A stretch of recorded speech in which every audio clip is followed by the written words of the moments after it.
बात यह है कि हम अगर शंकराचार्य नहीं है तो इसका निर्णय कौन करेगा? सोशल मीडिया चलाने वाला फेसबुकिया निर्णय करेगा कि हम शंकराचार्य हैं कि नहीं। माघ मेले का प्रशासन वो निर्णय करेगा कि हम शंकराचार्य हैं कि नहीं। फकत मुरली बजाने से कन्हैया हो नहीं सकते, जिसे राधा कहे मोहन वही घनश्याम होता है। सुनो, शंकराचार्य वो है जिसको बाकी 3 पीठ के शंकराचार्य कहें कि शंकराचार्य है। तो बाकी 3 पीठ में से 2 पीठ के शंकराचार्य हमको शंकराचार्य कहते हैं। पिछले माघ मेले में हमको साथ लेकर के स्नान कर चुके हैं।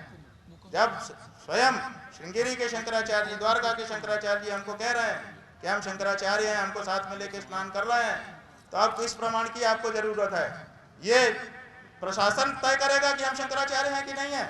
उत्तर प्रदेश का मुख्यमंत्री तय करेगा कि भारत का राष्ट्रपति तय करेगा? भारत के राष्ट्रपति को भी अधिकार नहीं है कि वो तय करे कि कौन शंकराचार्य है। शंकराचार्य का निर्णय शंकराचार्य करते हैं।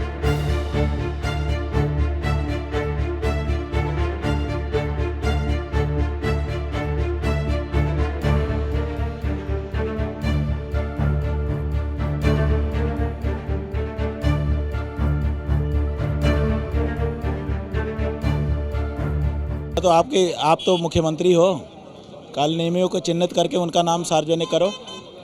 कौन कौन कालनेमी है, ताकि जनता भी जान जाए, उनसे सावधान रहे। जब आप कालनेमियों को जानते हैं तो उनका नाम सार्वजनिक क्यों नहीं कर रहे हैं? तत्काल सार्वजनिक करें ताकि जनता जाने कि कौन कालनेमी है और क्यों है। अगर हमारी तरफ है तो नाम सार्वजनिक करें ना, ताकि हमको भी पता चले कि हम कालनेमी हैं। हमें भी तो ज्ञान कराएं वो कि हम कालनेमी हैं, क्यों हैं कालनेमी, वो भी तो पता चले।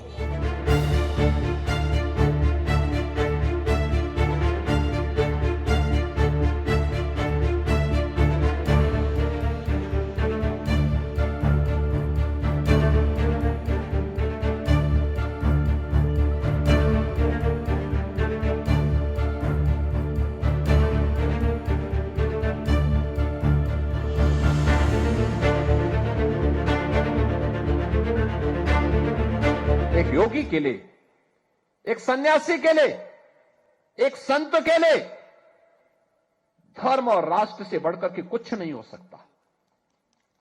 यही उसके जीवन का ध्येय होना चाहिए।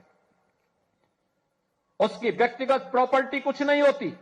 कोई धर्म के खिलाफ आचरण करता है, क्योंकि ऐसे तमाम कालनेमी होंगे जो धर्म की आड़ में सनातन धर्म को कमजोर करने की साजिश रच रहे होंगे।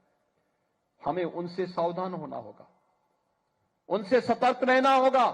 पूजनीय शंकराचार्य जी के साथ जो व्यवहार हुआ है और जिस तरह का व्यवहार अधिकारी कर रहे हैं,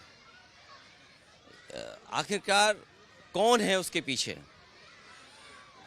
हमारे लीडर ऑपोजिशन वहाँ गए थे, उनसे बात करके आए हैं। इससे बड़ा अधर्मी काम क्या हो सकता है?